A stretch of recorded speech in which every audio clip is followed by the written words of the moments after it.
तो आज की क्लासेस के अंदर हम लोग टूल्स का कुछ सेक्शंस कवर करेंगे।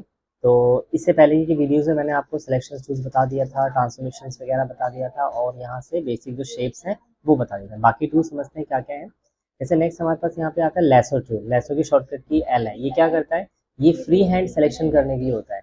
आई थिंक मैंने बताया था शायद ही, जैसे कोई ऑब्जेक्ट आपने बना रखा है और वह ऐसा ब्रेक अपार्ट होना चाहिए, तो ऑलरेडी ब्रेक अपार्ट है देखा जाए तो।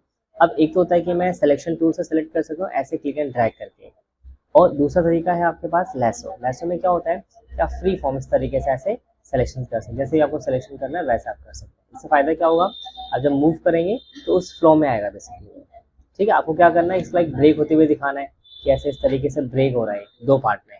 तो क्या करोगे आपने, जैसे फर्स्ट तो हमने ये रखा, फिर एक F6 कर दिया, ठीक है। उसके बाद मैंने कुछ इस तरीके से ले लिया ब्रेक होते हुए, उसको हल्का सा ऊपर कर दिया, फिर F6 किया, ठीक है।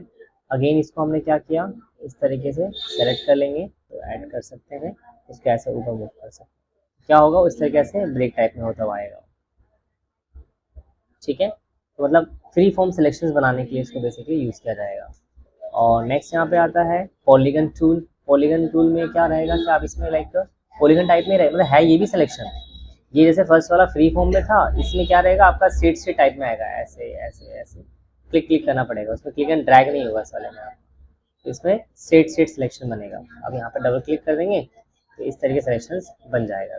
हाँ, ऐसे लाइक मैंने इस तरीके से क्लिक क्लिक किया और यहाँ फाइनली क्लोज कर दिया। डबल क्लिक करना फिर क्लोज होगा।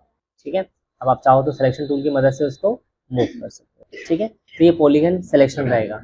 फिर मैजिक वॉन्ड क्या होता है, जैसे सेम कलर के ऑब्जेक्ट को सेलेक्ट करने के लिए होता है। मान लीजिए हमारा एक ये है, मैंने और भी ऑब्जेक्ट्स बना लिए ऐसे इस तरीके से, फिर मैंने और बना लिया डिफरेंट। अब मैं चाहता हूँ कि मुझे ग्रीन वाले सारे ऑब्जेक्ट सेलेक्ट करने हैं, यहाँ से आप क्या करोगे, मैजिक वॉन्ड ले लोगे और मैं ब्लू पे क्लिक करूंगा तो ऑटोमेटिकली ब्लू वाले सारे सेलेक्ट हो जाएंगे। एक सेकेंड, मैजिक वॉन्ड, ओके। इसके बाद नेक्स्ट हमारे पास आते हैं यहाँ पे ब्रश टूल। ब्रश टूल का मतलब होता है फ्री फॉर्म कुछ भी आपको ड्रॉ करना हो। तो इसको एक काम करके इसको हटा लीजिए, आप कंट्रोल A कर दो, ऑल सेलेक्ट और फिर डिलीट से डिलीट हो जाएगा।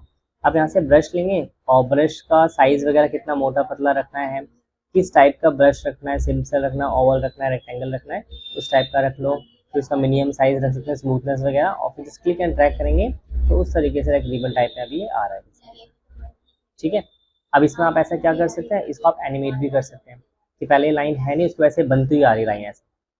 ठीक है, मान लो हमने क्या करना, हमें रिबन दिखाना है ऐसे, कलर में रेड ले रहा हूँ और यहाँ मैंने कुछ इस तरीके से बना लिया इसको। अब हमें दिखाना है कि लाइन यहाँ पे पहले नहीं है, लाइन बनती हुई आ रही है, एनिमेट होती हुई आ रही है। तो आपने क्या करना है, इरेजर टूल लेना है और यहाँ से इरेजर टूल लेना और F6 करना आपको हर बार, F6 इरेज करना है आपको, F6 इरेज, F6 इरेज। ठीक है, और ब्रश मैं नॉर्मल रखा हूँ या रेक्टेंगल टाइप में, ठीक है, साइज हल्का सा बड़ा और बड़ा, रेक्टेंगल के बजाय आप रख लो नॉर्मल, रख लो रेक्टेंगल। इसमें भी ये आ रहा है तो गोल रख लीजिए। F6 करते जाना है आपने और इरेज करते जाना है, F6 करते जाइए, इरेज करते जाइए। ठीक है, मैं F6 कर रहा हूँ एंड साथ साथ इरेज करते जा रहा हूँ। ठीक है, और ये इरेज कर रहा हूँ। तो अभी तो क्या होगा कि इस तरीके से रिवर्स हो रहा है, मतलब।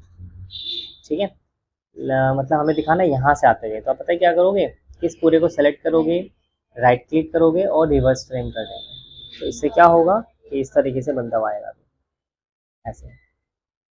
और लास्ट में आप चाहते हैं कि स्टेबल हो जाए तो क्या करना पड़ेगा आपको, लास्ट फ्रेम से जहाँ तक भी दिखाना है वहाँ तक F5 करना होगा। इससे क्या रहेगा कि यहाँ तक ऐसे एनिमेट होके आएगा, उसके बाद आगे फिर वो स्टेबल हो जाएगा, पोस्ट हो जाएगा। क्यों, क्योंकि इसके आगे हमने कोई एनिमेशन नहीं किया है, उसी को बस एक्सटेंड कर दिया, तो वो आगे तक क्या रहेगा, विजिबल रहेगा लाइक दिस ऐसे। फिर कुछ और यहाँ बनाना है, कुछ और ऐसे बना सकते हैं। ठीक है, ये एक छोटी सी एनिमेशन टाइप ऐसे दिखा सकते हैं।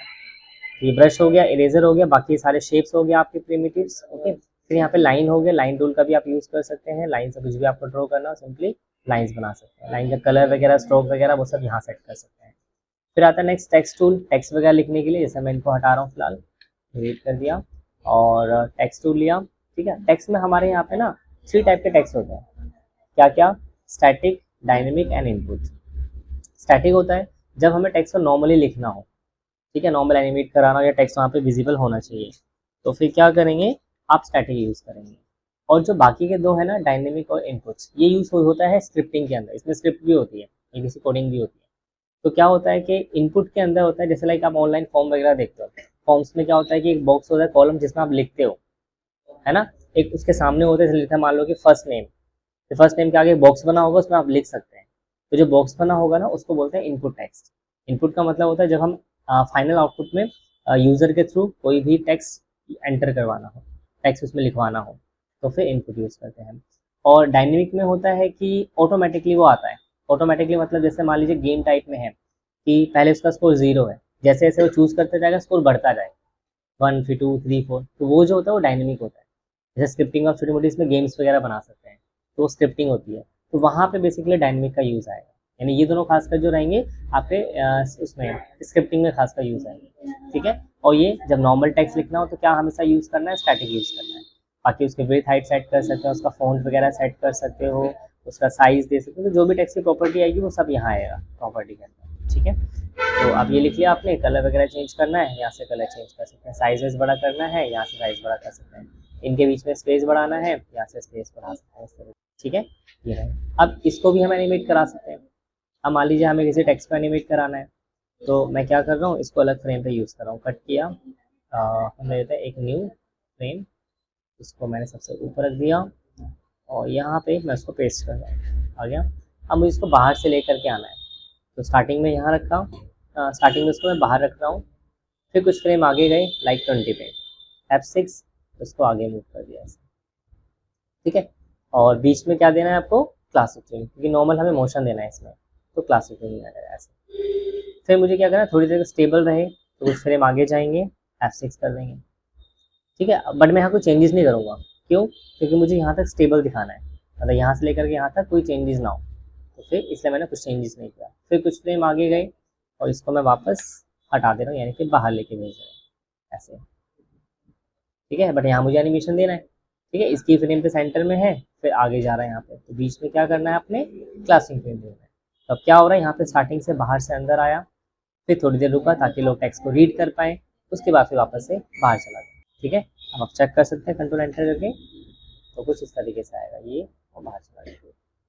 अब स्पीड आपको मेंटेन करनी है, स्लो फास्ट करना है, तो बता रखा है, अगर इनके बीच का गैप कम होगा तो फास्ट होगा, गैप ज़्यादा होगा यानी F5 अगर आप करते हैं तो स्लो हो जाएगा, तो शिफ्ट F5 करेंगे हटाएंगे तो फिर फास्ट हो, ठीक है। यानी F5 से फ्रेम ऐड होता है और शिफ्ट F5 से फ्रेम रिमूव होता है, ठीक है। क्लियर यहाँ तक, तो ये टेक्स्ट का हो गया। फिर यहाँ से पेन टूल का आप लोगों ने बेसिक में सीखा हुआ, कोई भी शेप वेप ड्रॉ करना हो आपको, तो लाइक मैं यहाँ पे न्यू लेता हूँ, तो यहाँ से आपने इस तरीके से क्लिक एंड ड्रैग करके जो है आप शेप्स बना सकते हैं, ठीक है, प्रॉपरली, जैसे भी आपको शेप्स वगैरह बनाना है। पूरा क्लोज करना है, पूरा क्लोज करना है, ठीक है। तो ये कौन सा पेन, इसके वजह से में आपको ऐड करना है, यहाँ पे ऐड इसकी शॉर्टकट की इक्वल्स टू है, पेन टूल की P है और डिलीट एंकर पॉइंट की माइनस है। तो अब ऐड करना है तो आपने ये लेना है, जहाँ कहीं भी ऐड करना है इसका पॉइंट ऐड कर सकते हैं। अब इससे फायदा क्या होगा, आप इस सिलेक्शन से डायरेक्ट सिलेक्शन चेंज भी कर सकते हैं, बट यहाँ पे देखना, अगर आप सिलेक्शन लेते हैं तो पूरा ऑब्जेक्ट मूव होगा, लेकिन मुझे पॉइंट्स पे काम करना है, तो क्या यूज़ करना है, सब सिलेक्शन यूज़ करना है, ठीक है। सब सिलेक्शन से क्या फ़ायदा होता है कि हम यहाँ पे एंकर पॉइंट्स पे काम कर सकते हैं, इस तरीके से किसी पॉइंट को आपको एडिट करना हो, हैंडल वाइज एडजस्ट करना हो, हैंडल वाइज एडजस्ट कर सकते हैं, ठीक है। डिलीट करना है एंकर पॉइंट्स को, यहाँ से डिलीट भी कर सकते हैं, मान लीजिए मुझे कोई पॉइंट नहीं चाहिए, डिलीट कर देना, ठीक है। लास्ट वाला आता है convert point. Convert anchor point क्या करता है, ये कॉर्नर को स्मूथ एंड स्मूथ को कॉर्नर, जैसे अभी ये मैं क्लिक एंड ड्रैग करूँगा तो स्मूथ हो जाएगा, ठीक है, और अगर क्लिक कर देंगे तो कॉर्नर। अब मान लीजिए यहाँ से स्मूथ है, मुझे हैंडल स्मूथ नहीं चाहिए, तो क्लिक कर देंगे तो स्मूथनेस खत्म, ये वाली स्मूथनेस भी खत्म करनी है तो यहाँ पे क्लिक करना, कहीं पे आपको स्मूथ राउंड बनाना है तो फिर क्लिक एंड ड्रैग करना, स्मूथ हो जाएगा, ठीक है। तो कन्वर्ट का मतलब कॉर्नर टू राउंड कह सकते हैं इसको बेसिकली, ठीक है। तो ये पेन टूल का काम हो गया। बाकी फिर यहाँ पे आई ड्रॉपर होता है किसके लिए, कलर पिक करने के लिए। मान लो आपको यही सेम कलर टेक्स्ट में फिल करना है तो आई ड्रॉपर से पिक कर सकते हो आप, कैसे, लाइक मैंने क्या किया, या मान लीजिए चलो इसी में हमें फिल करना है, ये मैंने बना रखा है, तो आई ड्रॉपर लिया और यहाँ से कलर चूज कर लो। अब इसको सेलेक्ट कर लो, एक मिनट, या ऑब्जेक्ट भी बना लेते हैं। मान लो मैंने कोई ऑब्जेक्ट लिया, अब ये रेड आ गया, मुझे ग्रीन वाला फिल करना है, तो आई ड्रॉपर लेंगे और यहाँ ग्रीन पे क्लिक करें, ठीक है, और फिर इस पे फिल करने के लिए मांगेगा, फिल कर, ठीक है। तो ये हो गया आई ड्रॉपर। बाकी नॉर्मल आपका फिल करने के लिए हो गया, यानी जैसे आप आई ड्रॉपर लेंगे तो फिल वाला ऑप्शन आ जाएगा, इससे आप फिल कर सकते हैं। बाकी यहाँ पे जूम टूल आपको पता ही है कि प्लस इससे बड़ा करना हो, छोटा करना हो तो शॉर्टकट की कंट्रोल माइनस है, और बड़ा करने के लिए कंट्रोल प्लस है, और हैंड टूल जो होता है पैनिंग करने के लिए होता है। ठीक है, चलो आज की क्लास में इतना, बाकी जो रह गया वो नेक्स्ट क्लास में कवर करते हैं।